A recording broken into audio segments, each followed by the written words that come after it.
तंत्र को लेकर ना एक बड़ी विडंबना सी है कि जैसे तंत्र का नाम लेते हैं तो कहते हैं कि यार ये तो बड़ी नेगेटिव सी चीज है। हाँ। तंत्र क्या है? क्या ये नेगेटिव चीज है कि पॉजिटिव चीज है, या इसको आप थोड़ा सा बताइए। जी, तनस्त्रायते इति तंत्र, जैसे मनस्त्रायते इति मंत्र, जो मन को कंट्रोल करे वो मंत्र है, और जो इंद्रियों को कंट्रोल करे वो तंत्र है।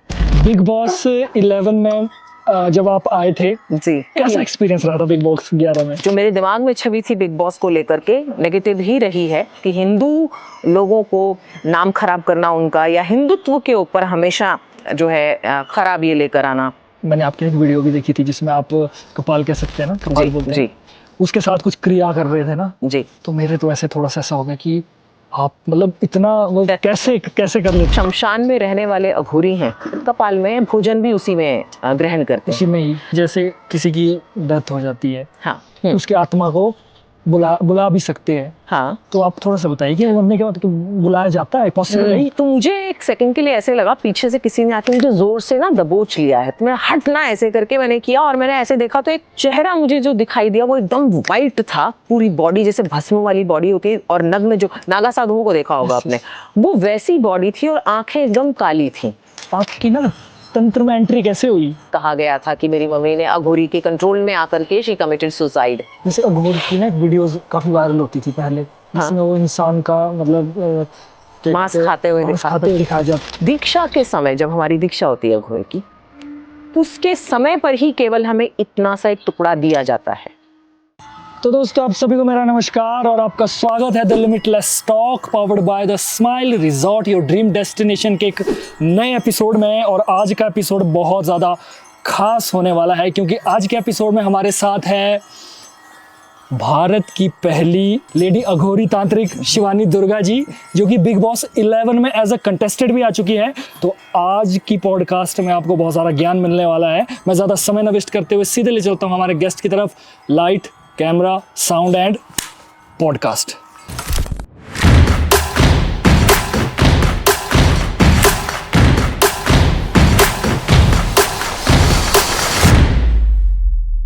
सबसे पहले तो नमस्कार, हर हर जय महादेव। शंकर, हर हर महादेव।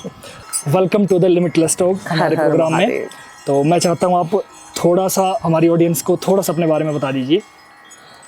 मेरे बारे में तो क्या बताऊं मैं, क्योंकि मुझे लगता है कि अपने बारे में बात करना शास्त्रोक्त नहीं है। हमें कभी भी अपने बारे में बात नहीं करना चाहिए, लेकिन अगर सांसारिक दृष्टि से देखें तो आप मुझे गूगल पर चेक कर सकते हैं। Yes. और अगर आध्यात्मिक दृष्टि से देखें तो शून्य से उपजा हूँ, मैं भी शून्य हूँ।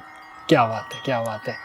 तो मतलब मेरा ना एक ऐसा भी था कि जैसे आपकी जो पर्सनैलिटी है ना, जी, बहुत ज़बरदस्त है। बहुत अच्छी है। शिव भक्तों की पर्सनालिटी ऐसी होती है। हाँ, बिल्कुल सही कहा आपने।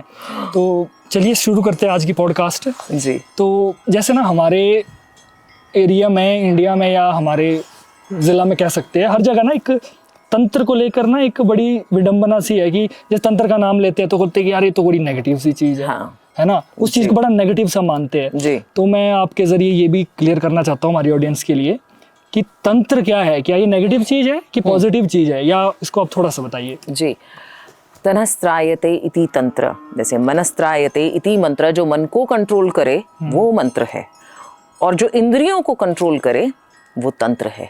लेकिन तंत्र को हमने गलत साबित कर दिया। कुछ ऐसे कहते हैं ना, कभी कभी जैसे यहाँ बाढ़ आ गई थी, हाँ अभी जी, हाँ जी। हम गलत करते हैं और उसके बाद भुगतते हैं। तो ये एक दौर था जब उस समय पे तंत्र के ऊपर बहुत से विधर्मियों ने कालिख लगाई। आपको पता है, मुगल राज करके गए हमारे देश के ऊपर, अंग्रेज ब्रिटिशर्स राज करके गए। उन्होंने आकर के हमारे विश्वविद्यालयों को जला दिया जहाँ पर पुस्तकें तंत्र की थीं। तो हम तक वो ज्ञान पहुंच ही नहीं पाया, जो रियल ज्ञान था वो पहुंच नहीं पाया। लोग तंत्र को टोना टोटका, नींबू मिर्ची, इसी से मुझे लगता है इसी तक लिमिटेड समझते हैं कि यहीं तक है, और तंत्र केवल बुरा कर सकता है, ये लोगों के अंदर छवि है। भगवान शिव के द्वारा जब तंत्र सती से कहा गया तो ये गलत कैसे हो सकता है? ये कॉमन सेंस भी हमने यूज़ करना नहीं चाहा, क्योंकि हम कभी कभी ऐसा होता है कि हम जो हमें कोई बता देता है उसी पर चल पड़ते हैं। हमारे शास्त्रों में, वेदों में सब उत्तर हैं, लेकिन हम वो उत्तर खोजना नहीं चाहते, मेहनत नहीं करना चाहते। तो जब मेहनत नहीं करेंगे तो हमें सत्य का ज्ञान नहीं होगा। सत्य को पाने के लिए हमें खोज करनी पड़ती है, और खोज जब तक होगी नहीं तो जो लेयर्स चढ़ी हुई हैं, डार्क टार चढ़ा हुआ है तंत्र के या अघोर के ऊपर, वो दूर नहीं होगा। और उसके लिए मेहनत करनी पड़ती है, सैक्रिफाइसेस करने पड़ते हैं। आप ये तंत्र की छवि को ऐसे भी हटाना मतलब बहुत बहुत डिफिकल्ट काम है, उस छवि को साफ करना। बिल्कुल सही। जो एक बार पूरी तरह से कालिख जिस पर लग चुकी है और लोगों के अंदर से वो धारणा जाती ही नहीं, जबकि तंत्र पूरी तरह से वैज्ञानिक है। वेद में अगर तंत्र है, अथर्ववेद पूरी तरह से तंत्र के ऊपर है, ऋग्वेद तंत्र है, तो आप तंत्र को गलत कैसे बता सकते हैं? आगम निगम तंत्र के बारे में बखान करते हैं, तो आप कैसे तंत्र को गलत बता सकते हैं? बिल्कुल सही बात। जितना आप ये स्थूल देखते हैं ना बाहर, मैकेनिज्म देखते हैं, टेक्नोलॉजी देखते हैं, इज अ पार्ट ऑफ तंत्र ओनली। जो सूक्ष्म से स्थूल में आने की क्षमता रखे वो तंत्र है। जो आपके थॉट्स को रियलिटी में आपके सामने ले आए वो तंत्र है। तंत्र ये नींबू मिर्ची तक सीमित नहीं है ना, वो बहुत ही नीच कैटेगरी वाला, मतलब टोने टोटके तक सीमित नहीं है। पर टोने टोटके को भी तो देखो दो एंगल से मेरे हिसाब से किया जाता है। एक तो हो गया किसी का बुरा करने के लिए जी, और एक जो किसी का बुरा हुआ है उसको ठीक करने के लिए। हाँ, तो ऐसी टोना जो है वो गलत करने के लिए है, टोटका उसकी काट है। ओके, तो ये दोनों में डिफरेंस है। टोना खराब करने के लिए होता है, टोटका तोड़ने के लिए होता है, उस जो गलत किया गया उसको ठीक करने के लिए। जी। चलिए थोड़ा सा मैं ये जानना चाहता हूँ, मुझे लगता है ये क्वेश्चन मुझे पहले पूछना चाहिए था, बट चलो हमारा कैंडिडेट सा रहता है, ऐसी कोई दिक्कत नहीं है जी। बिग बॉस 11 में जब आप आए थे जी, मैंने वो चीज देखी, मैंने आपने ना जो लोगों के दिमाग में जो मिथ है ना उसको क्लियर करने की आपने भरपूर कोशिश की जी, और आई होप कि हुआ भी होगा सबका। हुआ है डेफिनेटली। तो कैसा एक्सपीरियंस रहा था बिग बॉस 11 में? मुझे तो बड़ा आनंद आया। देखिए, मैं गई, मेरे सामने भी जो मेरे दिमाग में छवि थी बिग बॉस को लेकर के नेगेटिव ही रही है। हालांकि उनका एक एजेंडा है, वो हम सभी जानते हैं। आज की हिंदू लोगों को नाम खराब करना उनका, या हिंदुत्व के ऊपर हमेशा जो है खराब ये लेकर आना इम्प्रेशन, चाहे वो किसी साधु को बुलाएं, चाहे कि मेरे पहले वाले जो उसका सेशन था उसमें उन्होंने स्वामी ओम को बुलाया था। ओम वाले ना, हाँ। अब वो स्वामी थे या नहीं थे, लेकिन वो हिंदू थे और उनके नाम के आगे स्वामी लिखा था, तो वो छवि धूमिल करके पूरी तरह से बहुत लोगों, हाँ एग्जैक्टली, पूरी तरह से उसको नेगेटिव दिखाया गया, पोर्ट्रे किया गया, के तौर पर ही बना दिया एग्जैक्टली। अब क्या होता है, 24 घंटे होते हैं वहां पर, आप 24 घंटे 165 के करीब कैमरास की निगरानी में हो हर जगह से, और माइक आपको वो उतारने नहीं देते। तो आप नॉर्मल भी कोई बात कर रहे होगे, लेकिन अगर उससे उनकी टीआरपी बढ़ती है तो वो उसको पिक कर लेंगे। 24 घंटे में से उनको सिर्फ 50 मिनट्स का एपिसोड निकालना है, तो उसमें लड़ाई भी हो रही है, झगड़ा भी हो रहा है, लोग मजाक भी कर रहे हैं, अच्छी बातें भी कर रहे हैं, पर वो अच्छी बातें नहीं निकालते। उनको टीआरपी किससे मिलेगी? वो झगड़े से मिलेगी, तो वो निकाल लेते हैं। कुछ अच्छा होगा तो उसको कट कर देंगे, उसको हटा देते हैं। अब मैंने जैसे वहां पे एक सॉन्ग बनाया था, भूत से मिला दे, भूत भूत से मिला दे, हाँ, तो वो सॉन्ग मैंने बनाया था, लेकिन उसका क्रेडिट दे दिया गया, वो एक लड़का था आकाश दादलानी, कि उसने लिखा है, जबकि उसने नहीं लिखा था। वो मेरा क्योंकि मोटिव था, मुझे अंदर माला ले जाने नहीं दी गई जप करने के लिए, मुझे कोई भगवान की पुस्तक नहीं ले जाने दी गई अंदर, रिलीजियस कुछ भी आप नहीं ले जा सकते। लेकिन जो उसमें जुबैर जो एक डॉन था, उसको तजवीज़ पढ़ने के लिए उसको माला ले जाने दी, पर मुझे नहीं ले जाने दी, तो ये हुआ भेदभाव। तुलसी, उसमें वहां पर उन्होंने तुलसी का पौधा नहीं लगा रखा था कहीं पर भी, जबकि दिवाली थी, धनतेरस आ रही थी, तो पूजा हम किस पे करेंगे? फिर जैसे कि वो हमेशा ये एम्फसाइज करते हैं, हम उसे जब थ्रू आउट जब वो चेन चलती है उनकी, तो उसमें हिंदू देवी देवताओं को या हिंदू लोगों को, स्पेशली जो साधु समाज से जुड़े हुए हैं, उनकी छवि को धूमिल कैसे किया जाए। पर क्योंकि हम लोग इतने वर्षों से देख रहे हैं बिग बॉस को, तो उनका सिस्टम समझ चुके हैं अच्छे से, तो मैंने कहा कि क्योंकि सलमान ने मेरे से पूछा था स्टेज पर कि आप किस तरह से अंदर अपने आप को ये करेंगे, तो मैंने कहा कि ये तो समय बताएगा और लोग डिसाइड करेंगे कि मेरा बिहेवियर किस तरह का रहता है। पर मन में एक डिसाइड कर लिया था कि मैं किसी भी हालत में अपने साधु समाज की छवि और हिंदुत्व की छवि को धूमिल नहीं होने दूंगी, भले ही कुछ भी हो जाए। मैं अंदर गई, बहुत सारे लोगों से मेरा बहुत अच्छा ये रहा, इंटरेक्शन रहा। सब लोग आज तक मेरे से जुड़े हुए हैं, उनसे बात होती रहती है। हितेन तो शूट भी कर रहे हैं मेरे डॉक्यूमेंट्री के लिए। तो बहुत अच्छा उनका ये रहा। पाँव छूते थे, मैं उनके लिए सुबह उठ के चाय बनाती थी, जैसे एक माँ का कर्तव्य होता है। माँ की क्योंकि जब आप साधु समाज में होते हो तो आपके लिए सब पुत्रवत या पुत्रियां हो जाती हैं, बच्चे हो जाते हैं, बालक हो जाते हैं। तो उनको मैं चाय बनाती थी, खाना बनाती थी उनके लिए। पर उसमें कुछ एलिमेंट्स थे, एक दो थे, आरशी खान थी जैसे उसमें तो वो हमेशा कोशिश करती थी कि कैसे इनको उकसाया जाए और कैसे जो है लड़ाई क्रिएट करें। तो वो मैंने कहा वो पॉसिबल नहीं है आरशी, वो नहीं कर पाओगी तुम। तो कोशिश तो बहुत की थी उकसाने की, बहुत अलग अलग तरीके से, लेकिन मैंने कहा ये यहाँ नहीं चलेगा, क्योंकि मैं यहाँ रहना नहीं, कितने दिन रहूंगी वो नहीं देख रही हूँ। यहाँ से बाहर जाने के बाद रियल लाइफ शुरू होगी। राइट। और अगर यहाँ से नेगेटिव हुआ तो वो बाहर लाइफ टाइम के लिए नेगेटिव हो जाएगा। तो इसके लिए वो बहुत ध्यान रख के आपको वहाँ पर खेलना होता है। खेलना नहीं, आप नेचुरल रहिए, मेरा ये कहना है। तो क्योंकि मेरा एक्सपीरियंस बहुत अच्छा, थोड़ी सी रखनी पड़ती है, पेशेंस रखना पड़ता है। हालांकि मेरे को बहुत बीपी का प्रॉब्लम हुआ, स्ट्रेस हुआ वहाँ पे, क्योंकि वो क्रिएट कर रहे थे उस तरह का atmosphere. But I kept my काम, मैं चलती रही, करती रही, और अल्टीमेटली भगवान से प्रार्थना की, ऐसा कुछ क्रिएट करना पड़ा कि मुझे, ताकि ये लोग बाहर निकाल दें। अच्छा जी। वो कितने दिन तक थे आप अंदर? मैं इनिशियल 15 डेज वहीं पे थी। अच्छा। हाँ। उसके बाद? हाँ, बस मेरे लिए उतना बहुत था। उसके बाद मैं बाहर आ गई।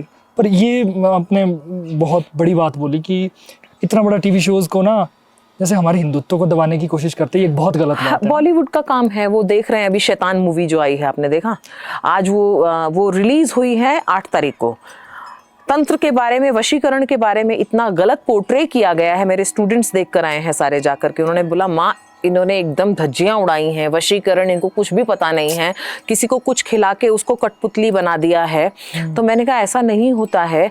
तो आज उसका मैंने रिव्यू दिया था, लेकिन एटलीस्ट उनको रिसर्च तो करनी चाहिए। रिसर्च नहीं किया है। और आश्चर्य की बात है कि आर माधवन ने किया, जो कट्टर हिंदू है, उसने वो शैतान का रोल प्ले किया। हाँ, आर माधवन को तो मैं बड़ा अच्छा आइडल मानते हैं हम लोग भी उसको बहुत ये करते हैं, प्रेज करते हैं, क्योंकि वो हिंदुत्ववादी है, बेटा भी हिंदुत्ववादी है। तो ऐसी मूवी को एक्सेप्ट क्यों किया गया?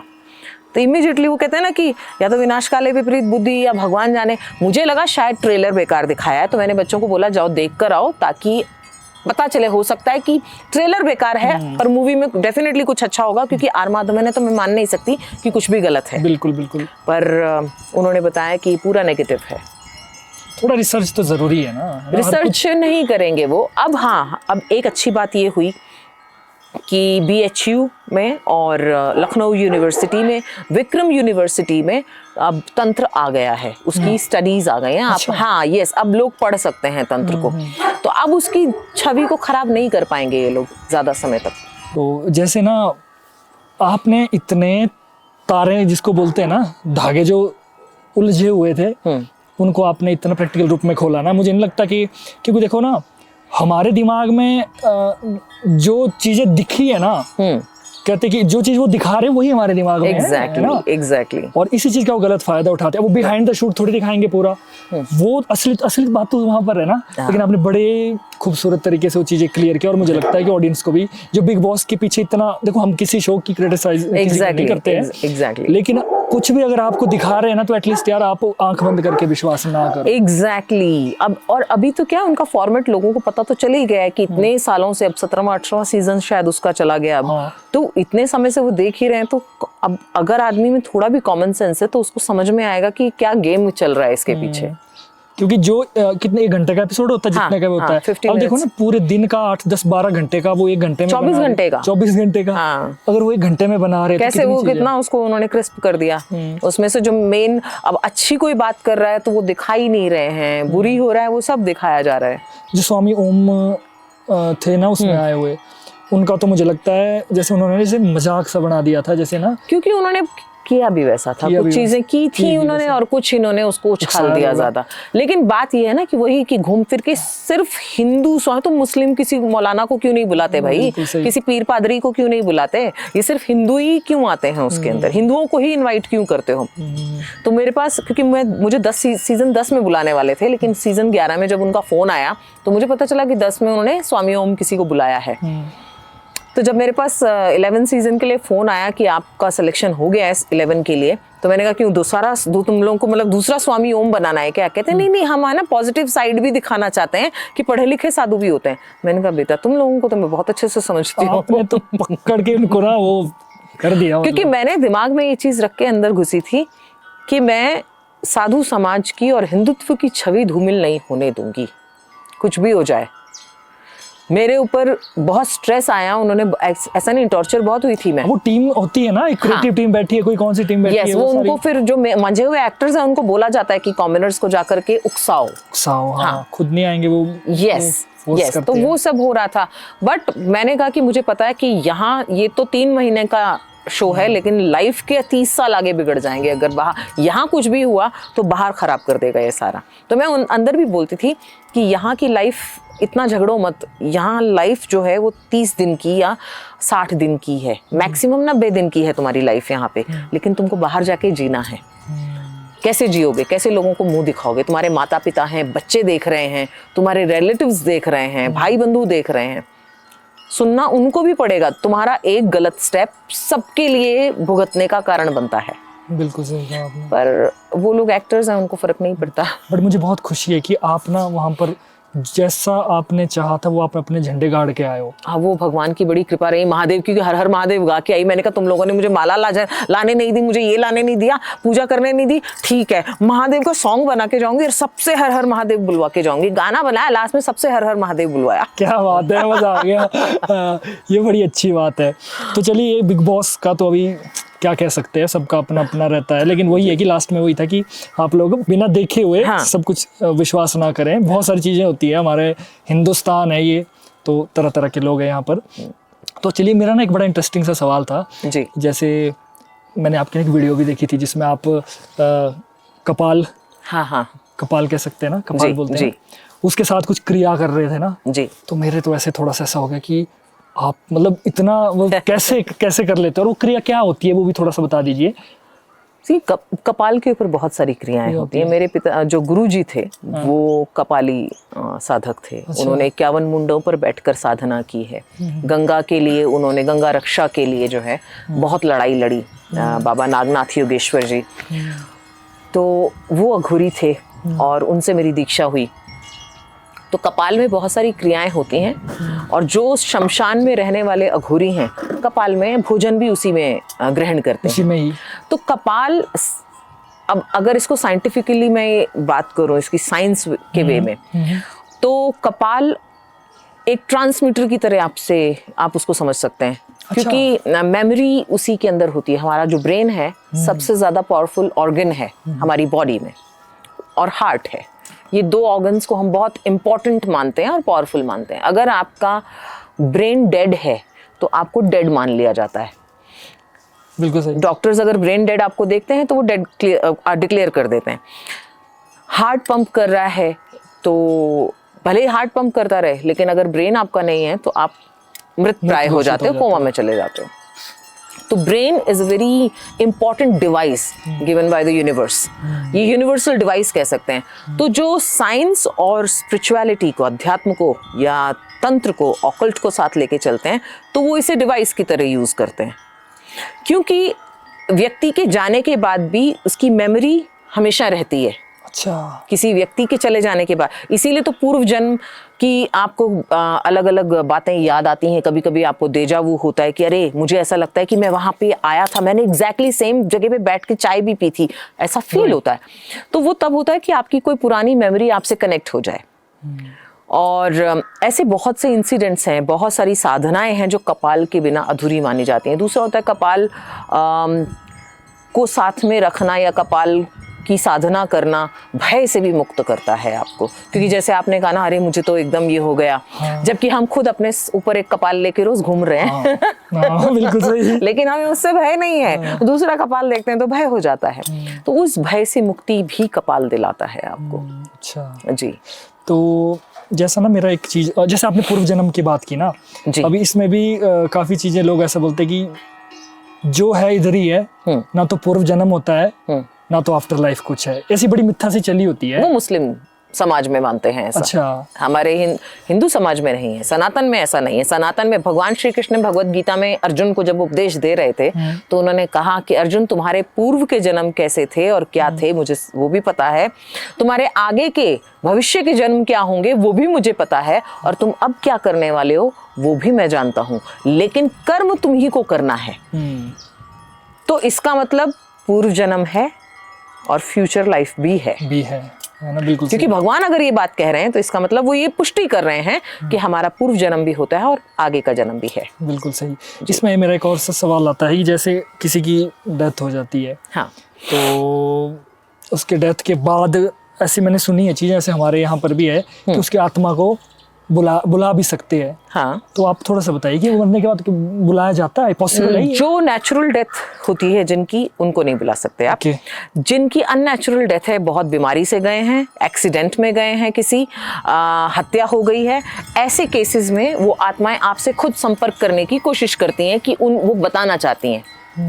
या फिर कोई व्यक्ति मरते हुए कोई इच्छा अधूरी के साथ मरा है जिसमें वो मरते मरते कुछ बोलना चाह रहा था और नहीं बोल पाया है, तब वो आत्मा आपसे कनेक्ट करना चाहती है, वो स्वयं आपसे जुड़ना चाहती है। तो ये चीज मतलब पॉसिबल है ये ना? बिल्कुल बिल्कुल। हमारे यहाँ पर भी कुल्लू में है ना, मैंने पिछले पॉडकास्ट में भी इस बारे में बात की थी जी। हमारे कुल्लू में जैसे मोहल एक जगह है, और भी काफी जगह होगी, लेकिन मोहल में एक ऐसी जगह है कि जहाँ पर किसी की कोई डेथ हो जाए तो वो लोग जाते हैं, पूछने जाते हैं कि भाई कैसा अकस्मात मृत्यु हो जाए। हाँ। तो वहाँ पर वो सब कुछ बताता है कि यार इतना हिसाब किताब उससे लेना था, ये चाबी वहाँ रखी है, ये सारी चीजें वहाँ पर है। और आपने बहुत सारे इंसिडेंट्स देखे होंगे जहाँ पर वो बातें सही निकली हैं, बहुत, मतलब मैक्सिमम। हाँ, बिल्कुल सही। मैं आपको भी अपना भी एक इंसिडेंट बताती हूँ मेरे पिताजी की डेथ का। 99 में मेरे पिताजी गुजर गए, और बचपन से जब मैं पिताजी से अलग हुई थी, 13 साल की उम्र में घर छूट गया था, तब एक पापा सरस्वती साधक थे। तो सरस्वती की जिस पर वो उपासना करते थे वो वुड का फ्रेम था, वुड फोटो थी पुराने समय की, बहुत 50 साल पुरानी तकरीबन। तो उस पर वो साधना किया करते थे और मेरी बहुत इच्छा थी कि वो मुझे मिल जाए। समहाउ मेरा घर छूट गया, फिर नहीं वो मिली। पिताजी की डेथ के बाद सपने में आकर के वो मुझे बता के गए कि एग्जैक्ट, और मैं जब मुंबई में हूँ और ये बात अलवर की है, तो वो बता के गए कि अलवर में यहाँ जाओ, यहाँ पर मतलब उनके इंस्टीट्यूट में जाना, वहाँ पर एक पुरानी टूटी हुई कुर्सी के ऊपर कबाड़ घर में रखी है। इतनी डिटेलिंग? जी, डिटेल में बताया। और जब मैं वहाँ गई तो वहाँ के जो डायरेक्टर हैं, क्योंकि पापा वहीं पे प्रोफेसर थे, तो उनको जब मैंने बताया तो पहले वो हंसे, बोले ऐसा नहीं होता, तो एक सपने के भरोसे यहाँ आ गई। मैंने कहा पापा ने मुझे सपने में बोला है, 100% ये है। तो वहाँ पर जो पियोन थे उन्होंने कहा मैं जाके देखता हूँ। वो गए देखने के लिए, तो एग्जैक्ट वो टूटी हुई कुर्सी के ऊपर वो फोटो रखी हुई मिली। तो वो जब आया तो एक मतलब जैसे कहते हैं ना, घबराया हुआ, थोड़ा सा असमंजस में इस तरह से आया वो फोटो लेके, और वो जो डायरेक्टर थे फिर वो भी एकदम से असमंजस में आ गए कि ये कैसे पॉसिबल है। कितनी खूबसूरत बात है हमारे हिंदुत्व की ना। यस, पूरी तरह से साइंटिफिक है। अब तो साइंस भी बोलती है कि यस, हमारा फ्यूचर लाइफ है। मैं तो मतलब जब मैं इतने अध्यात्म में मतलब जुड़ा हूँ ना, मैं जितने टाइम से जी, मुझे तो कभी कभी ना, मतलब ठीक है मैं साइंस को नहीं बोलता, बट मुझे ऐसा लगता है कि यार साइंस और इसमें जमीन आसमान का फर्क है। जहाँ पर साइंस फेल हो जाती है, बहुत फेल हो जाएगी वहाँ पर, और जहाँ से हमारा हिंदुत्व शुरू होता है। यस, हिंदुत्व ने ही साइंस को पहचान दी है, विज्ञान को पहचान दी है। जो अध्यात्म है वो विज्ञान की स्पिरिचुअल लैब कह सकते हैं उसे, जहाँ पर विज्ञान रिसर्च करके, अध्यात्म सूक्ष्म है और विज्ञान स्थूल है। बाहर जितना ये दिखता है ये सब स्थूल है, विज्ञान है। जो अंदर है वो यात्रा हमारी अध्यात्म की है, लेकिन जो बाहर की यात्रा है ये विज्ञान की यात्रा है। और विज्ञान तो देखो ना अभी हुआ हमारा, जी, देखो पहले से है, सनातन अनादि काल से है। एक वर्ड है वुडू जी, उस बारे में मैं जानने में बड़ा इंटरेस्टेड हूँ और मुझे लगता है हमारी ऑडियंस भी होगी। वुडू क्या होता है? वुडू को आप बहुत तरीके से देख सकते हैं। इसे रिलीजन के तरीके से देख सकते हैं, या इसे एक स्पिरिट के तरीके से देख सकते हैं। एक जो बेनिन है वहाँ साउथ अफ्रीका में, इसकी शुरुआत वहाँ से हुई थी, फिर ये हेती तक पहुँचा और वहाँ से ज़्यादा पॉपुलर हुआ। न्यू ऑर्लिन्स में इसका काफ़ी बड़ा सेंटर बना बाद में जाकर के। मरी लवो ने इसको काफ़ी प्रमोट किया वुडू को। धर्म आज ये धर्म की तरह है, एक धर्म जैसे हमारा हिंदू है ऐसे ये वुडू एक धर्म बन गया है आज लोगों के लिए। लेकिन लोग वुडू को केवल जो है डॉल तक, पिन वाली डॉल तक ही सीमित समझते हैं। जैसे कि अघोर और तंत्र को केवल ब्लैक मैजिक तक समझते हैं, ऐसे ही वुडू को वो पिन्स वाली डॉल तक समझते हैं। वुडू पिन्स वाली डॉल नहीं है, वो एक स्पिरिट माध्यम कह सकते हैं, मीडियम है स्पिरिट से कनेक्ट करने का। जैसे हमारे यहाँ पे हमारा अपना एक माध्यम है लोगों से जुड़ने का या आत्माओं से जुड़ने का, जी। तो वुडू एक माध्यम है जुड़ने का। तो ये कहना कि वुडू में पिन लगाने वाली जो डॉल है वो वुडू है, वो बाहुली विद्या, वो एक पार्ट है उसका। जैसे हमारे तंत्र में बाहुली विद्या या बावनी विद्या भी वही है, पुतली, जिसमें पुतली तंत्र जिसे कहा जाता है। तो वो पुराने समय में, जैसे आज आप एक्यूपंक्चर को देखते हैं, पुराने समय में पिन्स को लगा करके दूर बैठे व्यक्ति को हील किया जाता था, तो इसके लिए वो पिन्स लगाई जाती थी। लेकिन अब दोनों कहते हैं ना कि दोनों, हर चीज के दो प्रयोग हो सकते हैं, एक गलत और एक सही। अब उसी पिन को आप अगर हीलिंग के हिसाब से लगा रहे हो तो वो हील करेगा बॉडी को, लेकिन उससे ज्यादा अगर आपने उसको कर दिया तो वो डैमेज कर देगा नेचुरली। तो ये चीज जो अब जिनकी बुद्धि खराब थी, जिनकी अपब्रिंगिंग ठीक नहीं थी, तो उन्होंने इसका प्रयोग गलत इसमें किया। जो सही लोग थे, हीलर्स थे, उन्होंने इसको हील करने में इसका प्रयोग किया।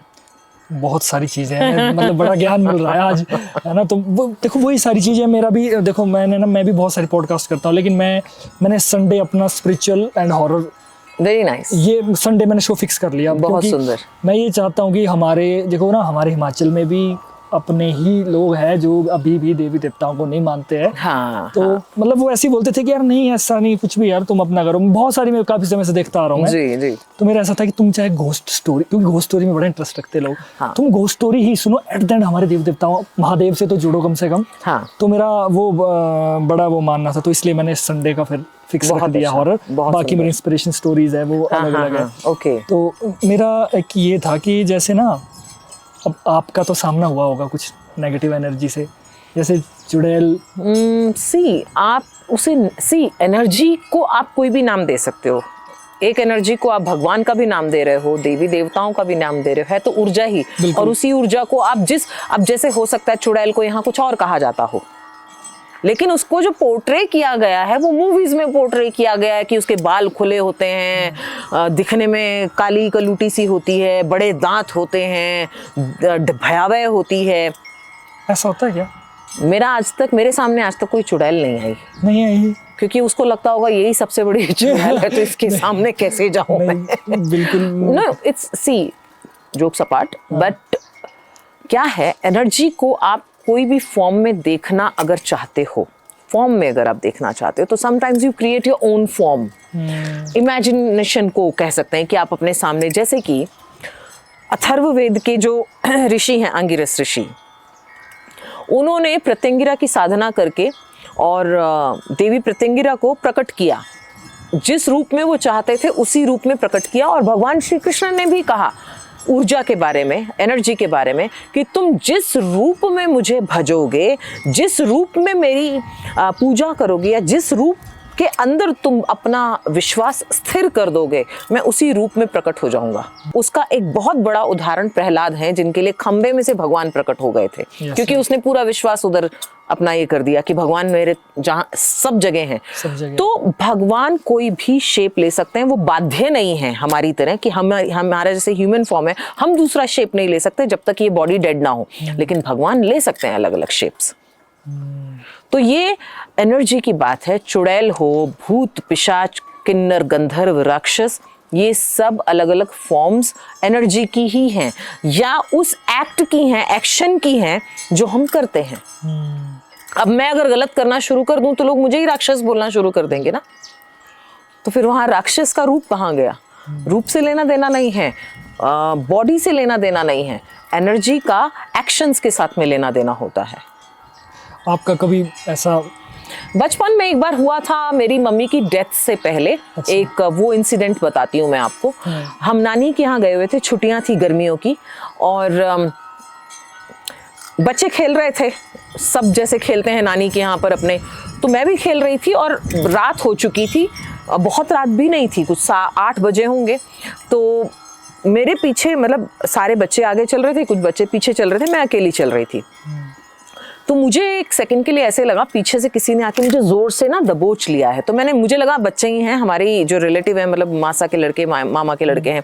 तो मैंने हटना ऐसे करके मैंने किया और मैंने ऐसे चेहरा मुझे जो दिखाई दिया वो एकदम वाइट था, पूरी बॉडी जैसे भस्म वाली बॉडी होती है और नग्न, जो नागा साधुओं को देखा होगा आपने, वो वैसी बॉडी थी और आंखें एकदम काली थी, बाल छोटे थे।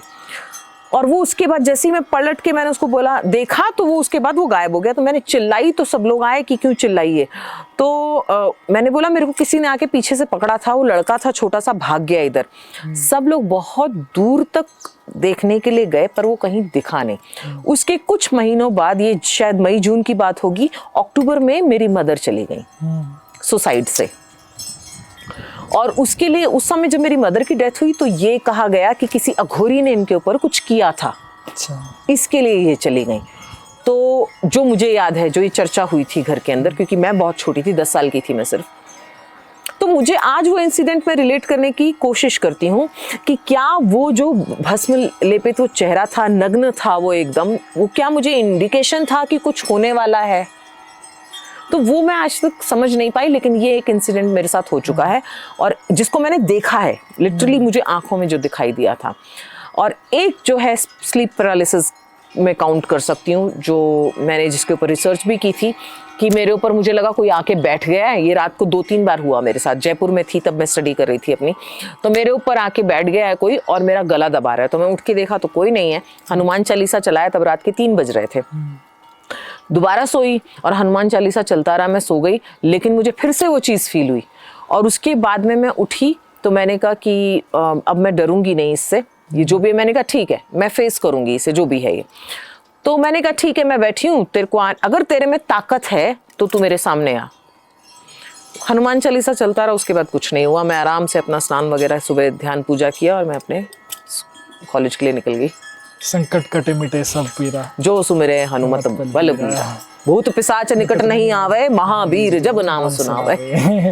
मैं भी बड़ा मतलब बजरंगबली को तो काफी समय से मैं मानता हूँ और इसी वजह से मुझे लगता है मैं बचा हूँ अभी तक, क्योंकि हम इतने नाइट को ना शूट करते हैं, हम जोन में आ जाते हैं, वो बातें कर रहे हैं, लेकिन मेरे अंदर में एक चीज होती है कि यार अब बजरंगबली साथ है, कुछ भी हो जाए, कोई ये स्ट्रॉन्ग रहे हमेशा, बस कुछ नहीं हो सकता। विश्वास एक आपका अखंड विश्वास ईश्वर के ऊपर, क्योंकि जो भी ये चीजें हैं इनसे बड़ी कोई सत्ता है जो इनको भी चला रही है। बिल्कुल बिल्कुल। तो उस पे विश्वास और एक अपने इस पर कि ये हेड स्ट्रॉन्ग इंसान का होना बहुत जरूरी है, तो कोई चीज आपको कुछ नहीं बिगाड़ सकती। आज मैं आपके सामने आकर ना थोड़ा सा क्या कह सकते हैं उसको, थोड़ा सा नर्वस हो गया हूँ, इसलिए मेरे ना क्वेश्चन थोड़ा सा, मैं जो स्टार्टिंग में पूछना चाहता था मुझे अभी थोड़ा सा पूछ लेता हूँ जी।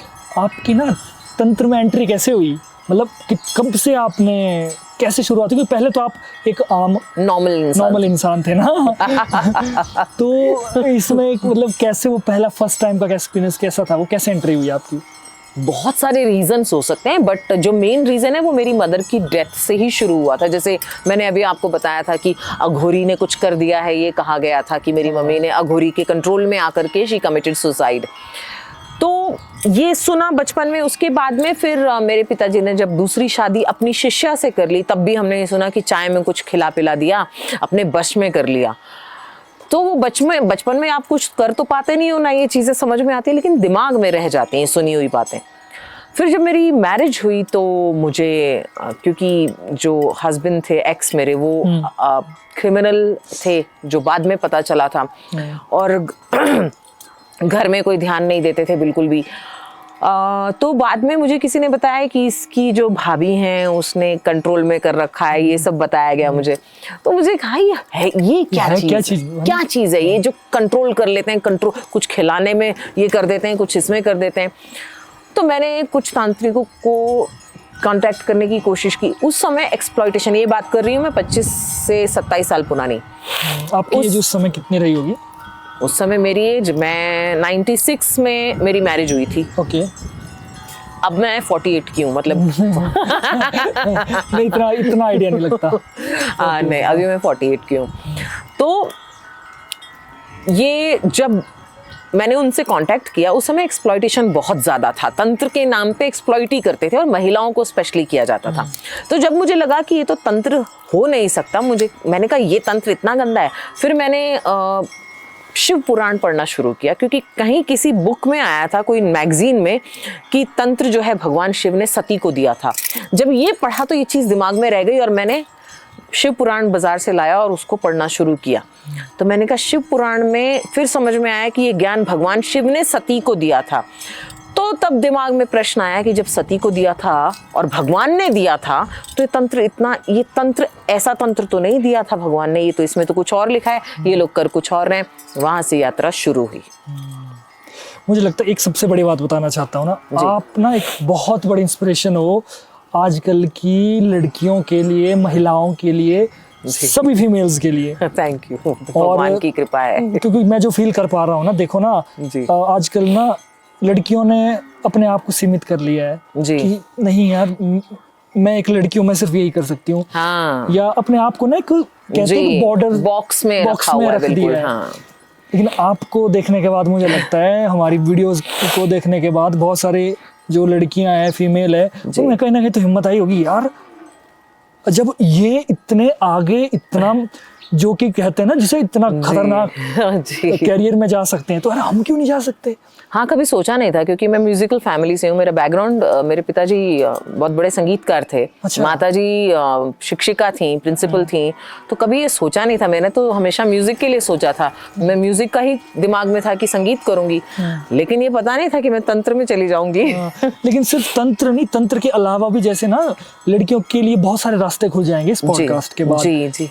उनके दिमाग में मेरे हिसाब से तो ये होना चाहिए कि यार आप कुछ भी कर सकते हो। जो जननी है, जो जन्म दे सकती है, वो कुछ भी कर सकती है। और जब भगवान शिव ने स्वयं वो ज्ञान न रख के सती शक्ति को दे दिया, तो मतलब वो संसार में उसका प्रयोग, उपयोग, सदुपयोग करने के लिए दिया। बिल्कुल सही। हाँ, लेकिन तंत्र, जैसे मैंने आपका एक पॉडकास्ट देखा घोरी वाला, इन्होंने मुझे एक मेरे पास वो आया, उसका लिंक आया। तो मैंने जब वो देखा, उसमें मैंने कहा कि ये गंदगी खिलाना वो सब बता रहे थे, तो मैंने वो बंदी कर दिया। मैंने कहा ये तो अघोर है ही नहीं जो ये अघोर बहुत सौम्य होता है। अगर आप अटायर को अघोर समझते हो तो वो विभत्स है, भयानक है। लेकिन अगर आप सही में अध्यात्म के तौर पर अघोर को देखते हो तो वो सबसे ज्यादा सौम्य है। बस वो अलग रहना पसंद करता है, उनको आप छेड़ो मत, वो अपने में रहना पसंद करते हैं। आप उनसे प्रश्न पूछो, वो सरलता से आपको उत्तर देंगे। लेकिन अगर आप उन्हें, वो कहते हैं ना टोचना, वो परेशान आप उन्हें करोगे, उकसाने की कोशिश करोगे, उनसे विभत्स भी फिर कोई नहीं है। क्योंकि जो अति सौम्य है वो अति रुद्र हो सकता है, और उसका एक उदाहरण भगवान शिव है। और जो अघोरी है वो शिव भक्त होता है। तो शिव के जो गुण हैं, जैसे हम जिनकी पूजा करते हैं, हमारे जो आराध्य होते हैं, उनके गुणों को अपना लेते हैं। उनके जैसा वेशभूषा रखने की हमारी चेष्टा होती है। हमारे माता पिता जैसे दिखते हैं, हम उन्हीं को फॉलो करते हैं ना। तो अब मेरे शिव और शक्ति मेरे माता पिता हैं, तो मैं उनको फॉलो करती हूँ। वो जैसे रखते हैं, मेरे को भी वैसा रहना पसंद है। तो हम उनके गुण भी अपनाते हैं। वो सौम्यता भी रहेगी, वो उग्रता भी रहेगी। तो हमेशा वो एक जो फाइन लाइन है, मर्यादा है, वो हमेशा रहनी चाहिए। तो जैसे ना इसमें, जैसे अघोर की ना एक वीडियोस काफी वायरल होती थी पहले, जिसमें वो इंसान का मतलब मांस खाते हुए दिखाए जाते हैं, और नीचे लिखा भी गया था कि बड़ा खुश नसीब होता है वो, मतलब वो इंसान जिसके मरने के बाद अघोरी उसका मांस खाए। तो पता नहीं ये, अब ये चीज़ें देखो ना, आपको पता है फेसबुक, इसमें कई चीज़ें चलती रहती है, तो वही चीज़ें मैं क्लियर करना चाहता हूँ कि ये क्या है, मतलब ऐसे जो वो खाते हैं। आपके पॉडकास्ट के थ्रू नीतीश जी बहुत सारी चीज़ें क्लियर भी होंगी, क्योंकि मैंने बहुत समय से किया ही नहीं ऐसा, और मैंने फेसबुक पे भी बहुत ज्यादा आना बंद कर दिया। बहुत आडंबर फैला है। हाँ, तो अब उसमें क्या होता है, सच दब जाएगा, बोलेंगे भी तो कौन सुनने वाला है। बिल्कुल बिल्कुल। तो आपके पॉडकास्ट के जरिए संभवतः बहुत से लोगों तक जो है बात पहुंचेगी और भ्रांतियां दूर होंगी। मनुष्य का भक्षण, मतलब जो अघोरी कहते हैं कि मनुष्य का भक्षण, जैसे कोई कह रहा था कि मेरे को रोज एक मुर्दा चाहिए, ऐसा भी एक कोई अघोरी ने, किसी ने बोला था मैं रोज एक मुर्दा खाता हूँ। मैंने कहा कि संभव कैसे है। दीक्षा के समय, जब हमारी दीक्षा होती है अघोर की, उसके समय पर ही केवल हमें इतना सा एक टुकड़ा दिया जाता है। वो इसलिए भेदा भेद जिसे कहते हैं हम, भेद मिटाने के लिए, कि घृणा नहीं करनी है किसी चीज से।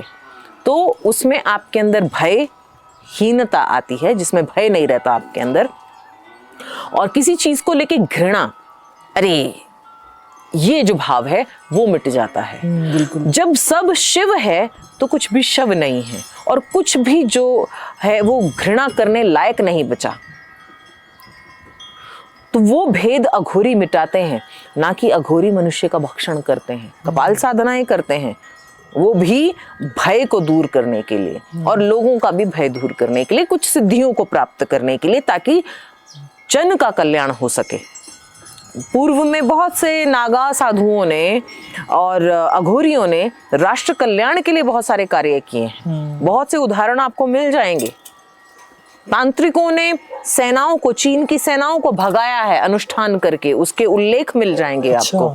जी, ये तो सब रिटन उसमें है, डॉक्यूमेंटेड है ये सब चीजें। तो तांत्रिक अघोरी कोई ऐसा ही कोई चलता फिरता टायर वाला नहीं कि आपने 4 मालाएं पहन ली इसलिए आप अघोरी हो, या आपने वो रूप धर लिया तो इसलिए अघोरी हो। आप कर्म से अघोरी होने चाहिए। अघोरी का सबसे पहला कर्तव्य होता है ईश, सत्य की प्राप्ति, स्वयं को जानना, और उसके बाद समाज को उसका संदेश देना। डराना नहीं होता है समाज को अघोरी का उद्देश्य।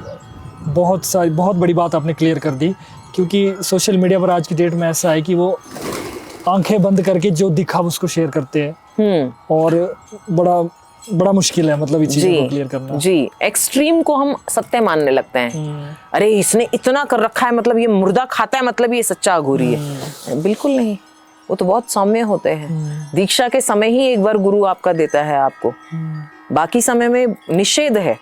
सादा भोजन, मेरे गुरु जो थे वो सादा, वो शाकाहारी थे पूरी तरह से। वो तो खैर उन्होंने तो व्रत पे थे, वो काफी समय अनशन पर रहे, काफी वर्षों तक अनशन पर रहे। जल पीते थे, केवल शमशान में रहते थे, मणिकर्णिका शमशान में काशी में, और वहीं पर रहकर वो जल ग्रहण करते थे गंगा जल का। और दिन में फिर उनका बहुत से, जैसे VHP के उस समय अरुण सिंघल जी थे और जो हमारे रामदेव जी हैं, वो गए थे उनका व्रत तोड़वाने के लिए, जूस पिलाया, तो उन्होंने फिर लिक्विड लेना शुरू किया। बाकी वो कुछ नहीं लेते थे। तो अघोरियों का तप होता है, वो जन कल्याण के लिए, समाज कल्याण के लिए, राष्ट्र कल्याण के लिए होता है। लेकिन अगर आप उन्हें छेड़ोगे, वो तो नॉर्मल आदमी को भी आप छेड़ोगे तो वो सहन नहीं करेगा, वो तो अघोरी है। तो आप मतलब आप अघोरी, आपने घोर विद्या भी की है ना? जी जी, मेरी दीक्षा अघोर की है और तंत्र की भी है। दोनों अलग चीजें हैं ना, घोर और तंत्र। जी, अघोर तांत्रिक जो है वो गृहस्थ हो सकता है, अघोरी गृहस्थ नहीं हो सकता, उसको गृहस्थ त्यागना पड़ता है। अच्छा, तब आपने सब त्याग दिया? हाँ, ना? मुझे बहुत समय हो, जब मेरी दीक्षा हुई तभी त्याग दिया था मैंने। 2013 में मेरी अघोर दीक्षा हुई थी, तब से मैंने त्याग कर दिया था। लेकिन तांत्रिक जो है वो बाकी मोह माया के साथ वो गृहस्थ में रह सकता है, अघोरी नहीं रह सकता। अच्छा, क्योंकि ऐसी क्लिष्ट साधनाएं हैं जो गृहस्थ में रहने पर आपके दूसरों को अफेक्ट कर सकती हैं, आपकी फैमिली को अफेक्ट कर सकती हैं। इसलिए करना पड़ता है ना। और जो ना कामाख्या देवी मंदिर है जी, वहाँ पर जाके अघोर साधना में कुछ किया जाता है। अघोरी और तांत्रिक सब, क्योंकि बहुत बड़ा तांत्रिक पीठ है। जब दक्ष यज्ञ हुआ था और माँ ने अपने आप को ये कर दिया था उसमें, और भगवान उनको लेकर के जब, और फिर उनके विष्णु जी ने आकर के उनके सुदर्शन चक्र से उनके विच्छेद किया था अंग को, ताकि भगवान महादेव का मोह टूट जाए। तब उनके अलग अलग अंगों में से योनि का भाग जो क्रिएशन को दिखाता है, योनि का अर्थ यहाँ पर नकारात्मक लगा लेते हैं लोग, केवल काम से, कामाख्या मतलब काम की देवी नहीं है, काम आख्या का अर्थ होता है जो काम से दूर कर दे आपको, जो काम को कंट्रोल करना सिखाए, वो कामाख्या है। तो वहां पर योनि भाग जो कि क्रिएशन को रिप्रेजेंट करता है, क्रिएशन का सिंबल है, वो गिरा था। और वहां पर जो है सबसे, इसीलिए उसको, क्योंकि वो क्रिएशन का सिंबल है और क्रिएटर जो होता है उसको बहुत ज्यादा पावरफुल माना जाता है। इसीलिए शक्ति को पावरफुल माना जाता है, क्योंकि वो क्रिएटर है, इसीलिए वो स्थान भी बहुत ज्यादा पावरफुल है।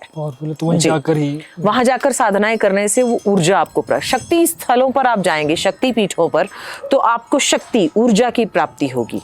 और ज्योतिर्लिंगों पर अगर आप जाएंगे तो वहां से आपको ज्ञान की प्राप्ति होगी। जी, ज्योतिर्लिंग भी बहुत पावरफुल जी, ज्योति है ना, उसमें तो नाम में ही ज्योति है।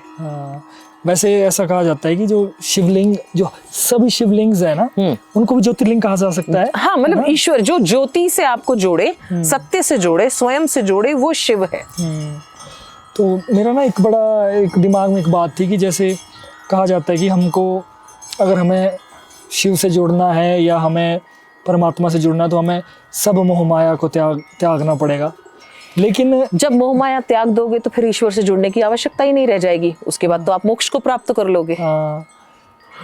रहते हुए मोह माया त्यागना सबसे कठिन कार्य है, इसीलिए मोह माया त्याग कर कैसे त्यागोगे, मतलब आप यहाँ रह कर के भी बैरागी हो सकते हो, गृहस्थ में रह कर के भी बैरागी बन सकते हो, मोह माया से हट सकते हो, और आप जंगलों में जाकर भी मोह माया में लिप्त रह सकते हो। बहुत बड़ी बात की, बिल्कुल सही बात। इसमें मेरा यही था कि जैसे एक बुक भी थी संभोग से समाधि तक, वो ओशो की है ओशो शायद। की बुक भी है, उसमें मैंने पूरा तो नहीं पढ़ा है वो, लेकिन मैंने उसमें थोड़ा सा ये पढ़ा है कि आप लोग सब चीज़ों में रहकर भी आप अपने भगवान तक पहुंच सकते हो।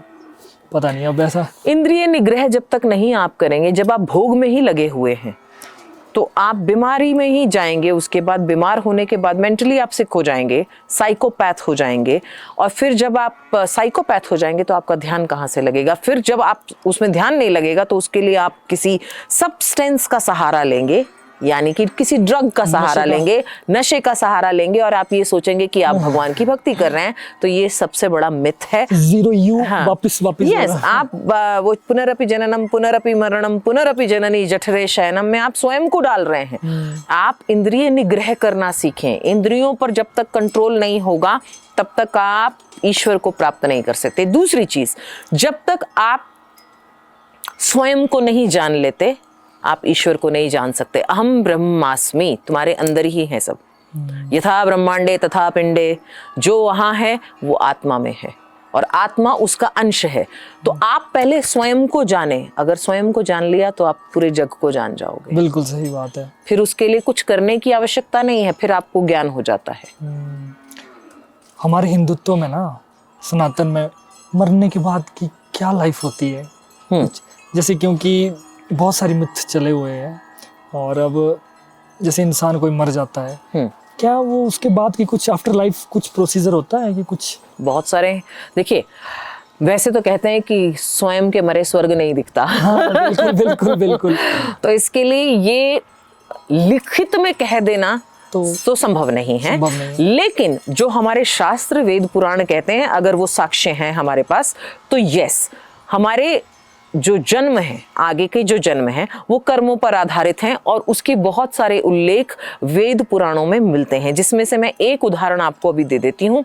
जड़ भरत की कहानी सुनी होगी आपने, जिसमें वो मगरमच्छ का रूप ले लेते हैं। उनका जो जन्म है वो मगरमच्छ का होता है और वो कूप में अटक जाते हैं।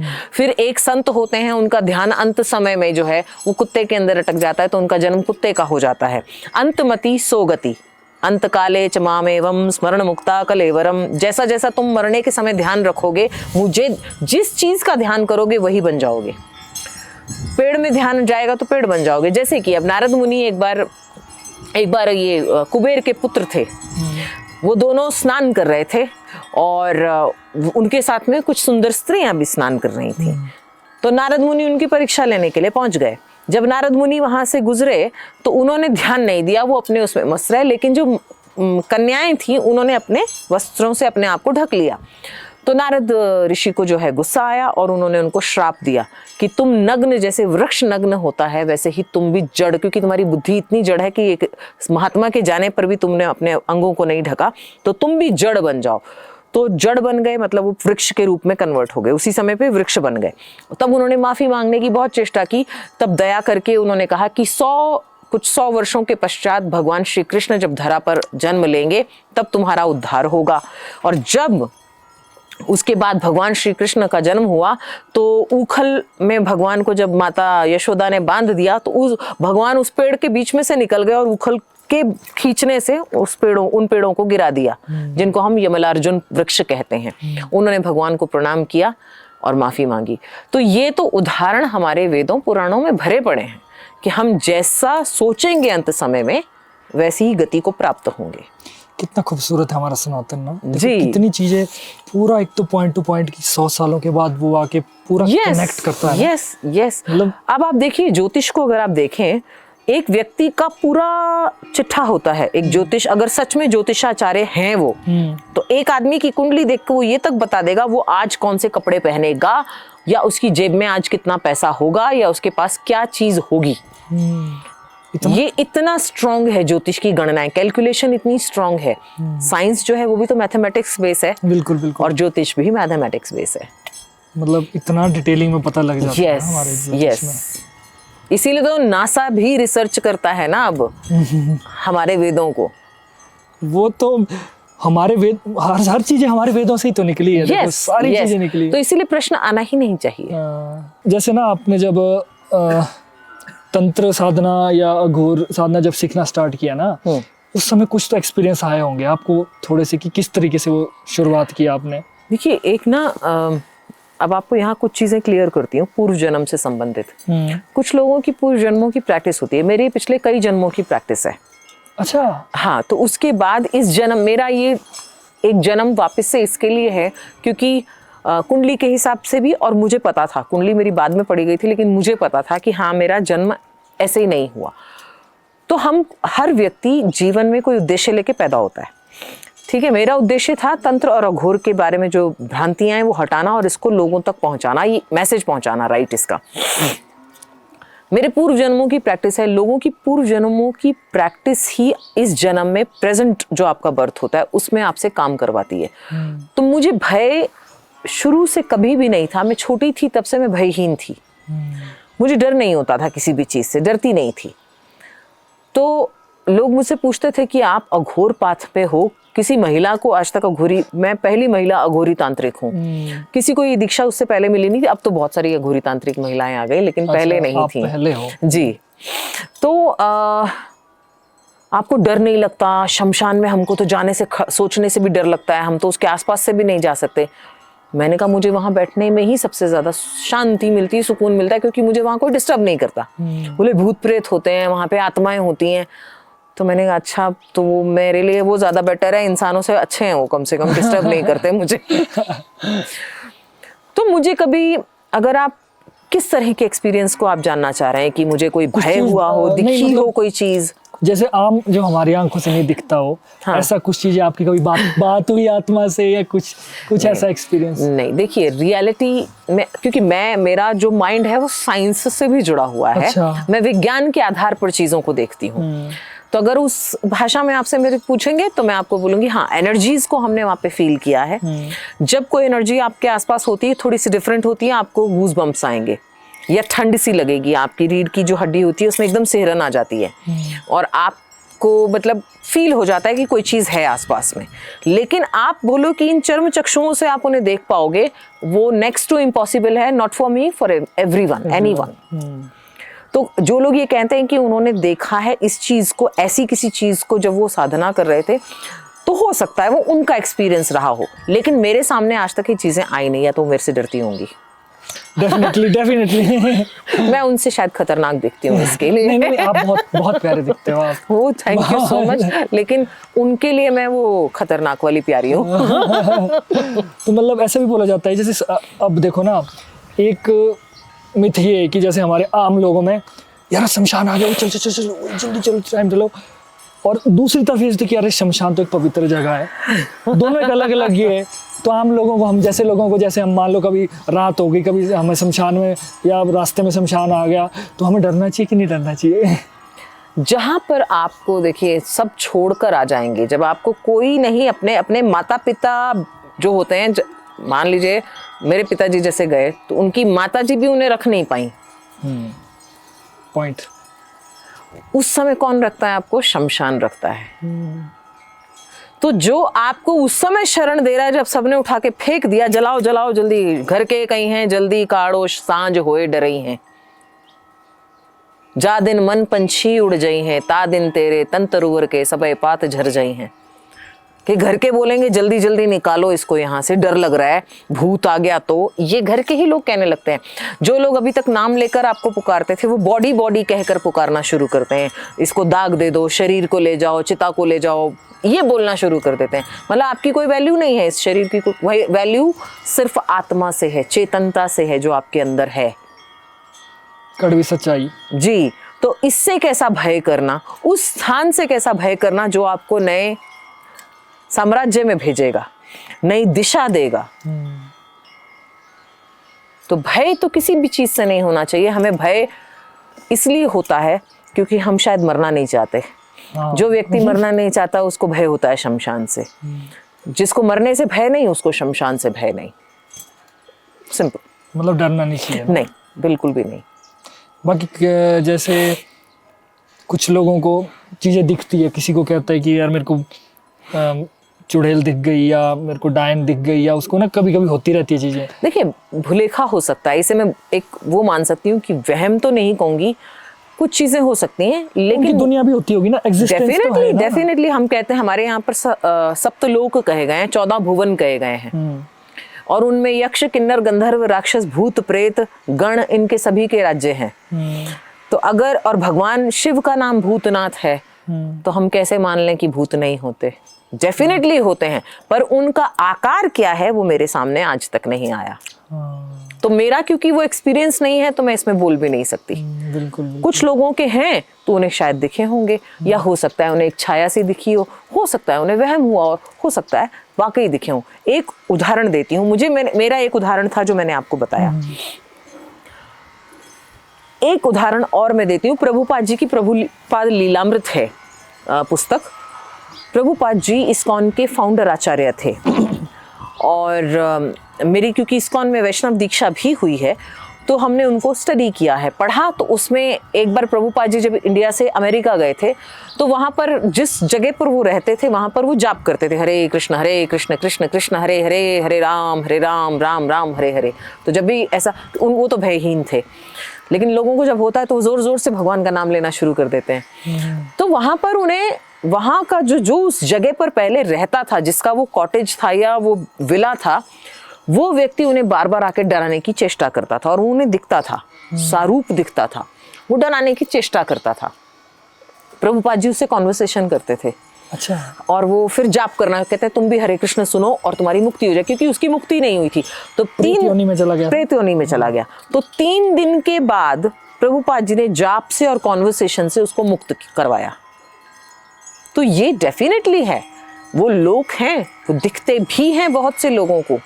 शायद मुझे नहीं दिखना चाहते, मैंने कहा ना कि आप बहुत शक्तिशाली हो। नहीं, शक्तिशाली की बात नहीं है, शायद वो मुझे दिखना ही नहीं चाहते। सोचा कि नहीं, मुझे सुनाई बहुत कुछ देता है, मुझे स्वप्न में दिखाई दे जाती हैं चीजें, और फील होती हैं, लेकिन दिखती नहीं है। ये चीजों को मैंने देखा नहीं है। कुछ प्रेत भी होते होंगे ना ऐसे कि जो मुक्त होना चाहते हैं। बिल्कुल। और कुछ प्रेत ऐसे भी होते होंगे जो हॉन्टेड, जैसे कहते हैं ना, हॉन्टेड प्लेसेस पे आप चले जाओ, वहां पे कुछ एनर्जीज ऐसी होती हैं जो आपको या तो खत्म हो जाते हो आप, या जैसे अजबगढ़ भानगढ़ अलवर में एक जगह है जो मोस्ट हॉन्टेड में जिसकी काउंटिंग है, अगर उसके कहते हैं 7 बजे के बाद आप उसमें एंटर करो तो आप या तो पागल होके लौटोगे या आपके साथ कुछ हो जाएगा। तो डेफिनेटली वो एनर्जीज तो हैं, पर कहीं ना कहीं उसका इलेक्ट्रोमैग्नेटिक फील्ड के साथ भी बहुत गहरा कनेक्शन है। ये नेक्स्ट एपिसोड बना सकते हैं आप इसके ऊपर। बिल्कुल सही, क्योंकि मैंने ना सुना था, जैसे ना जी, तो कहते कि अभी पीछे पॉडकास्ट हुई थी एक, तो कोई आए थे तो मैंने उनसे डिस्कशन किया था। कहते कि जैसे इंसान, भूत और प्रेत 2 अलग अलग चीजें हैं। भूत, जब इंसान की मृत्यु हो गई तो थोड़े समय के लिए वो, कुछ दिनों के लिए, 12-13 जितने दिनों के लिए वो रहेगा भूत बनकर। लेकिन जो प्रेत है, प्रेत एक योनि में आ गई। और जो प्रेत योनि में भी 2-3 तरह के, कि कुछ एक शरारती प्रेत भी होते हैं, जिन्हें कि उसी दंड, जो जिस योनि में उन्हें उसी योनि में उन्हें मजा आता है कि उनको ना तो मुक्त होना है, उनको बस तंग करना है। एग्जैक्टली। लेकिन कुछ एक होते हैं जो मदद भी करते ताकि हम अच्छे पुण्य करके हम मतलब मुक्ति पाले और भगवान के चरणों में आ जाए। अभी आपने पुण्य की बात की, पुण्य और पाप का ही उदाहरण इसमें आ जाएगा कि जिन लोगों के पूर्व जन्मों के कुछ पाप होते हैं संचित, वो प्रेत योनियों में चले जाते हैं। या फिर जो एक्सीडेंटल डेथ्स हुई हो और मन में, और जो वो कपटी रहा हो व्यक्ति पूरा जीवन, जिसने कपट किया है या लोगों को छला है या दंड दिया बिना मतलब के, बिना कारण लोगों को कष्ट दिया है, वो प्रेत योनि में चले जाते हैं। और उनको वहीं रहना पसंद है, क्योंकि उसमें क्या होता है, वो आसानी से लोगों को परेशान कर सकते हैं। कोई उन्हें ना पकड़ेगा, ना उनको जेल होगी, ना कष्ट होगा, तो वो उसी योनि में इसलिए रहना पसंद करते हैं। फिर तांत्रिक लोग भी तो प्रेतों को प्रेतों को पकड़ के काम करवा देते हैं, ऐसा भी है? देखो मैं सिर्फ शायद प्रेत सिद्ध करना मैं है। शायद उतनी सिद्ध तांत्रिक नहीं हूँ अभी तक। नहीं चलो।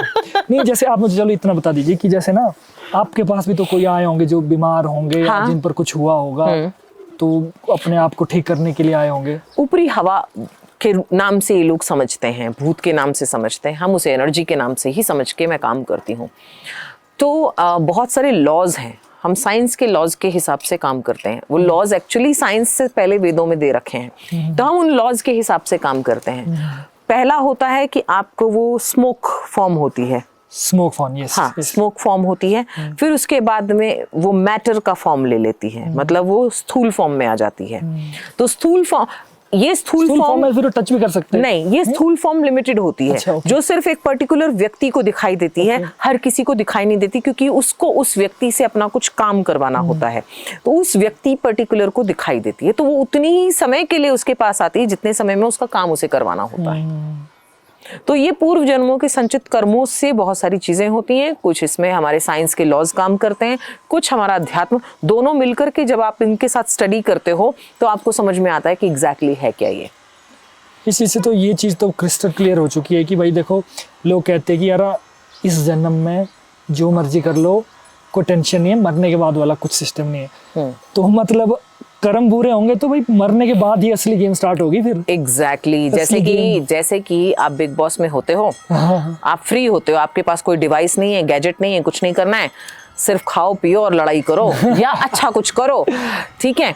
उसके बाद में बिग बॉस बैठ के कोई देख रहा होता है वहां पे अंदर कैमरास के थ्रू। ऐसा ही एक सबसे बड़ा बिग बॉस है जो हम सब पे भी नजर रखा है। ये भी बिग बॉस के हाउस की तरह आप इसे समझ सकते हैं कि हमको सब प्रॉप्स दे दिए हैं, कैमरास हैं हमारे पास, सब चीजें हमारे पास हैं।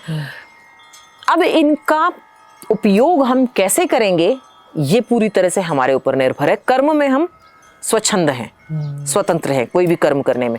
फल में हम स्वतंत्र नहीं है, फल भगवान ने अपने पास रख लिया। बिल्कुल।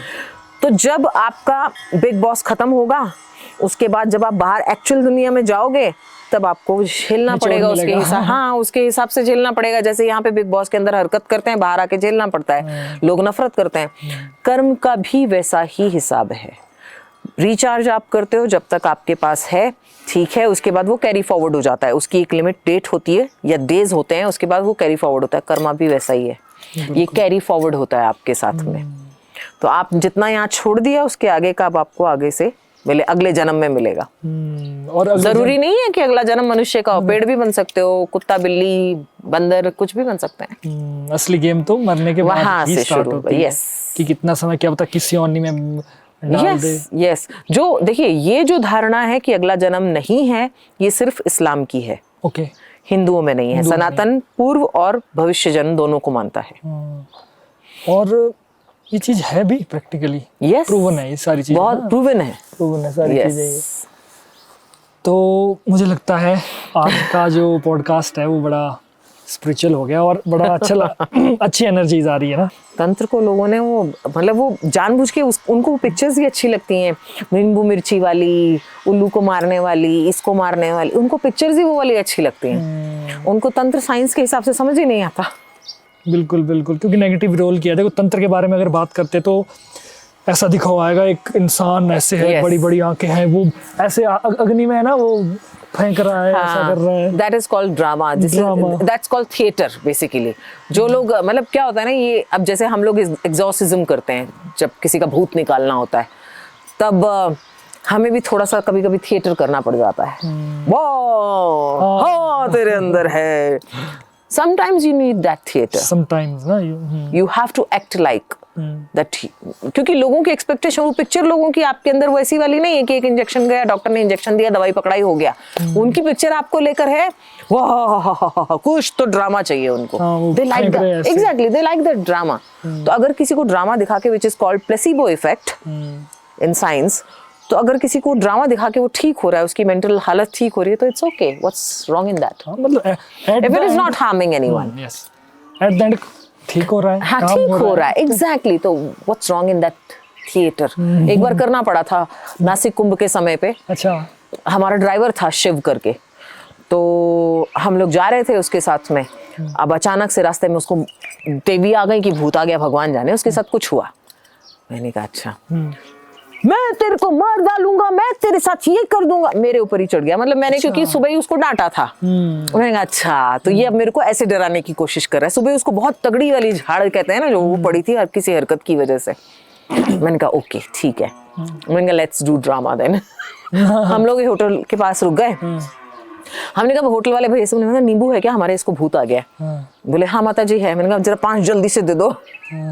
हमने नींबू, मैंने हाथ में नींबू पकड़ा, बड़ो बड़ो कुछ तो बुदबुदाया, मंत्र कुछ नहीं पड़ा, बुदबुदाया। उसकी जैसे ही लगाया निकल गया, अब इसका भूत निकल गया। उसके बाद में बॉडी को पूरा अकड़ा लिया, बॉडी को पूरा स्ट्रेट कर लिया। मैंने कहा ये तो बड़ा तगड़ा भूत है, उसके सामने का बड़ा तगड़ा भूत है भाई, निकलता ही नहीं है। मैंने कहा एक काम करना, जरा ताकतवर भूत है भाई, तू जरा जमीन से भी ऊंचा उठ जा। तो कहां से उठेगा, भूत तो एक्टिंग कर रहा है। तो मैंने भी नींबू वींबू घुमाया, उसके ऊपर से काट के इधर फेंक उधर फेंक, वो एक आंख से ऐसे देख रहा है मैंने उसके साथ इधर फेंक, मैंने उधर फेंक, निकल गया, इधर निकल गया करके वो किया, and he was fine after 5 minutes. फिर वो लगा नॉर्मल। हाँ एकदम। कहाँ था मैं, क्या हुआ मुझे, क्या मैं ठीक हूँ? एग्जैक्टली। तो ये चीजें जो हैं, you know sometimes you have to do that. Real cases जो होते हैं पूरे वर्ल्ड को अगर काउंट करें तो 10% है। 90% is like not the mental affliction कहूंगी नहीं इसको मैं, लेकिन हाँ समटाइम्स अटेंशन सीकिंग, फैमिली में किसी को अटेंशन नहीं मिल रही, that time they do that कि चलो कहीं पर लोग, बात जो आप बोल रहे हो, कहीं पर लोग किसी को मारते हैं बहुत ज्यादा, किसी महिला को घर में, then she starts doing this, या किसी की इच्छा कोई किसी का कुछ मान नहीं रहे हैं तो वो ऐसा कुछ नाटक कर देते हैं ताकि उनके घर वाले डर कर या किसी भी प्रभाव में आकर उनको कुछ भी कहना बंद कर दें या उनको इम्पोर्टेंस मिलनी शुरू हो जाए। That's it. मुझे ये, मेरा स्टडी ये कहता है। नहीं इसमें फैक्ट है, हाँ पॉसिबल है ये चीज। अब चलिए, अब मुझे लगता है मेरा आखिरी सवाल है अब। जी। अब काफी ज्यादा हो गया। एक आखिरी सवाल ये था कि जैसे आपने कहा था कि आपके माता जी की उस समय डेथ हुई थी जी। उस समय तो आपको थोड़ा सा समझने में थोड़ी दिक्कत हुई होगी कि ये क्या हो गया, घोरी दिखे आपको जी। अब आप पीछे मुड़ के देखते हो ना इतने साल पीछे, तो अब आपको क्या लगता है कि वो क्या चीज रही होगी? नहीं देखिए, वहां पर मैं इसको अघोरी से नहीं जोड़ सकती, बिकॉज जिस अघोरी की वो बात करते थे वो हमारे यहाँ आके रहता था। मेरे पिताजी को वो गुरु मानता था संगीत का, तो उनसे संगीत की शिक्षा लेता था। वो वहां पे रहने से आप उसको उसके साथ कनेक्ट नहीं कर सकते। It was purely between my father and mother. उनके रिलेशनशिप जो थे वो ठीक नहीं थे, वो रीजन वो था उनका सुसाइड करने का। मैं, क्योंकि मैंने इतने टाइम जब स्टडी किया, देखा, बहुत बार जाकर के पीछे देखा, चीज़ों को जोड़ने की कोशिश की, बट वो कहीं से भी जुड़ती हुई नजर नहीं आई। वो मेरी माता जी का एक वीक पॉइंट, वीक डे कह सकती हूँ उनकी लाइफ का था कि उनके हाथ से ये स्टेप उन्होंने ले लिया। पर इसका अघोरी ने कुछ किया है इससे कोई लेना देना नहीं था, कोई लेना देना नहीं था ना ये। बट वो हाँ मेरे दिमाग में वो चीज़ थी, तो उसने जिज्ञासा पैदा की क्या अघोरी ऐसा करते हैं। तो तंत्र और अघोर में आने के रीजंस मेरे घर से ही भगवान ने बना दिए थे, वो परिस्थितियां वैसी बना दी थी कि संगीत छोड़ के मुझे इस फील्ड में आना पड़ा। तो आप संगीतकार? जी, मैं संगीतकार फैमिली से हूँ, मैं खुद विशारद हूँ संगीत में और स्टेट लेवल चैंपियन रही हूँ। तो कुछ सुनना था आपसे मुझसे, मेरे तो बहुत सारे सॉन्ग्स हैं यूट्यूब पर, ऑनलाइन आपको मिल जाएंगे, स्पॉटिफाई वगैरह सब पर मिल जाएंगे। अच्छा, शिवानी दुर्गा के नाम से। ऐसे लाइव में सुनाओगे आप ना, एक दो लाइन ही महादेव के लिए, महादेव के अच्छा, नाम से। बाबा का सुनाओ, जो पहला आ जाएगा वो सुना देती हूँ। बिल्कुल बिल्कुल बिल्कुल। माई भारी हरि जे न बूझी बात, माई भारी हरि जे न बूझी बात, पिंड मासू प्राण पापी निकस्यो, निकस क्यों नहीं जात, माई भारी हरि जी न बूझे बात, सावण आवण होए रयो है, नहीं आवण की बात, रैन धेरी बीजरी चमके, तारा गिणत निस जात, माई म्हारी हरि जिन बूझी बात, माई म्हारी हरि जिन बूझी बात। ताली बजाओ भाई। बिना रियाज के गाया है, सॉरी। मतलब वो एक तो बड़ा मेरे लिए बड़ा वो था। मतलब एक कहते हैं ना जैसे ना प्लेबैक सिंगर वॉइस सुनते हैं ना जैसे songs में, जी। आपकी बहुत अच्छी वॉइस है। ये भी बाबा और माँ की कृपा है। तो आपके सॉन्ग्स भी, अब मैं सॉन्ग भी सुनूंगा, मुझे पता जी है। जी, अवश्य अवश्य, और बहुत सारे हैं, मिल जाएंगे आपको। मैं अपने डिस्क्रिप्शन में भी आपके लिंक्स डाल दूंगा ना। Thank you so much. तो चलिए अभी आखिर में आपने बड़ा अच्छा माहौल बना दिया और मेरा शायद मुझे लगता है मेरा आज का आना जो है सफल हो गया, मेरा मन गदगद हो गया। तो मैं आखिर में बस यही कहना चाहता हूँ कि आप अपनी तरफ से कुछ आखिरी में दुनिया को, हमारी ऑडियंस को, क्योंकि ऑडियंस हमारी स्पिरिचुअल में बड़ी इंटरेस्ट रखती है, जी, घोस्ट और स्पिरिचुअल दोनों में, क्योंकि जी। कहते हैं जहाँ घोस्ट है वहाँ स्पिरिचुअल भी होगा। हाँ spiritual में बिल्कुल, ghost भी बिना होगा, उसके दोनों हो नहीं हो सकते, एक सकता। दूसरे से जुड़े हुए हैं दूसरे से हम जुड़े हुए। सभी। तो हम कभी कभी डर भी जाते हैं लोग ना हमारे, फिर भी देखते हैं, इसलिए मेरा बड़ा हो रहता है। तो आप आखिर में क्या मैसेज दुनिया को देना चाहते हैं? मैं आप सभी से यही कहना चाहूँगी, मैं पहले तो धन्यवाद देना चाहती हूँ नीतीश जी का और इनकी टीम का, जो इनका पॉडकास्ट चैनल है उनके थ्रू मैं अपनी बात को रख पा रही हूँ आप सभी के सामने, और ये बहुत अच्छा एक कार्यक्रम कर रहे हैं जो अध्यात्म से और तंत्र से जुड़े हुए लोगों को आपके सामने लाते रहते हैं, भ्रांतियाँ दूर करने की चेष्टा करते रहते हैं। मेरा आप सभी से ये कहना है कि किसी के प्रति राय बनाने से पहले, किसी तांत्रिक के प्रति या तंत्र के प्रति राय बनाने से पहले आप उसे स्टडी करें, और स्टडी करने के बाद में उसे समझने की चेष्टा करें, स्वयं करके देखें कि क्या तंत्र केवल बुरा कर सकता है। चाकू है, अगर आपके हाथ में दे दिया जाए तो आपकी जैसी मति होगी आप उस चाकू का वैसा ही प्रयोग करेंगे। गन एक टेररिस्ट के हाथ में भी होती है, गन एक सोल्जर के हाथ में भी होती है, दोनों का प्रयोग अलग अलग है। जैसी जिसकी ट्रेनिंग होती है उसका प्रयोग भी वैसा ही होता है। तो तंत्र भी वैसी ही शक्ति है, गलत नहीं है। तांत्रिक गलत हो सकते हैं, लोग गलत हो सकते हैं, उनकी ट्रेनिंग गलत हो सकती है, लेकिन तंत्र गलत नहीं है। क्या बात है, अब तो क्लियर हो गया होगा शायद। मैं कभी कभी देखो, मैं एक अज्ञानी अपने आप को हम सभी मानता क्या हूं, मैं अज्ञानी हूं ही, हैं, हम सभी अज्ञानी क्योंकि हैं। पॉडकास्ट में नॉलेज देने के लिए आते हैं और मैं कभी कभी मतलब मैं क्लियर नहीं बता पाता हूँ, क्योंकि मेरे को उतना नॉलेज हर फील्ड नहीं का है, मेरे को नहीं है। मेरी जो फील्ड है अपनी एंटरटेनमेंट फील्ड है, उसका मैं उसके बारे में मैं बता सकता हूँ, लेकिन ऐसे पॉडकास्ट करते करते ना मेरे को बहुत सारा ऐसा मुझे लगता है कि नॉलेज मिल गया, क्योंकि मैं किताब पढ़ने में इंटरेस्टेड बचपन से नहीं हूँ। बहुत से लोग नहीं होते, उनको ये होता है भगवान इतनी सारी बुक्स पढ़नी पड़ेंगी, इससे अच्छा जाने दो। तो मतलब मेरे को ऐसे ही काफी ज्यादा ज्ञान मिल गया है। understand. तो एक बार तहे दिल से आपका फिर से Thank you धन्यवाद। so much, आप सभी का आपने धन्यवाद। हमें इतना समय दिया, आपका इतना खूबसूरत कॉटेज है, और जरूर इसको भी मैं डाल, आप ये आपने रहने के लिए कि इसमें, और विजिट भी मतलब कमर्शियल भी है? नहीं नहीं नहीं, सिर्फ नहीं, आपके सिर्फ लिए मेरे है। लिए। ओके, और जी। आपका दूसरा कैफे है कहीं? हाँ, कैफे और स्टोर है हमारा उस तरफ, और गुरुकुल भी है आगे। वो तो कमर्शियल है ना, उसमें जी तो जी जा जी सकते हैं जी ना? जी जी। ओके, तो दोस्तों चलिए करते हैं आज की पॉडकास्ट का अंत, और देखते रहिए द लिमिटलेस टॉक। अगर आपको लगता है कि हमारी पॉडकास्ट से कुछ आपको नॉलेज मिलता है और अच्छी लगती है, तो हमारी वीडियो को लाइक ज़रूर करें और अपने सजेशन कमेंट ज़रूर करें, और इस वीडियो को शेयर ज़रूर करें। अगर आपको लगता है कि हमें फिर से सेकंड पार्ट बनाना चाहिए, या इन्हीं टॉपिक्स में से कुछ एक टॉपिक्स आपको ऐसा लगा कि इस टॉपिक में ज़्यादा बात होनी चाहिए, तंत्र के बारे में कुछ और ज्ञान मिलना चाहिए, तो आप नेक्स्ट पार्ट कमेंट करके लिख दो। और बाकी तो आप सबको पता है यार, आप इतना प्यार देते हो, उसके लिए आपका थैंक यू सो मच। तो देखते रहिए, तब तक के लिए द लिमिटलेस टॉक। जय भोलेनाथ।